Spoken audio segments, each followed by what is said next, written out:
भगवान शिव के जन्म के बारे में कई कहानियाँ प्रचलित हैं। भोलेनाथ का जन्म कब हुआ, कहाँ हुआ और किस प्रकार हुआ, इस बारे में पुराणों में अलग अलग बातें कही गई हैं। भगवान शिव के जन्म से जुड़ी ऐसी ही एक कहानी है। शिव पुराण में लिखा है कि भगवान शिव स्वयंभू हैं, यानी उनका जन्म अपने आप ही हुआ है। वहीं विष्णु पुराण में बताया गया है कि भगवान विष्णु के माथे से निकलते तेज से शिव की उत्पत्ति हुई थी और उनके नाभि से निकलते हुए कमल से ब्रह्मा जी का जन्म हुआ था।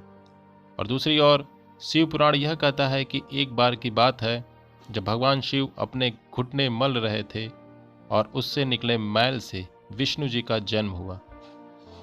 इस कथा के अलावा एक और पौराणिक कथा प्रचलित है जो कि बड़े बुजुर्ग बताते हैं कि एक बार की बात है जब भगवान विष्णु और ब्रह्मा जी के बीच इस बात पर बहस छिड़ गई कि सबसे महान कौन है।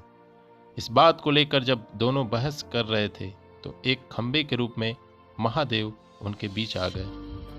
वो दोनों इस रहस्य को समझ नहीं पाए और तभी एक अचानक एक आवाज आई जिसने कहा कि जो भी इस खंबे का छोर ढूंढ लेगा वही सबसे महान कहलाएगा।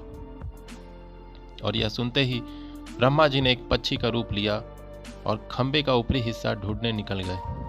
वहीं विष्णु जी ने वराह का रूप धारण किया और खंबे का अंत ढूंढने निकल गए। बहुत देर तक खोजने के बाद भी दोनों में से किसी को खंबे का छोर नहीं मिला और दोनों ने हार मान ली।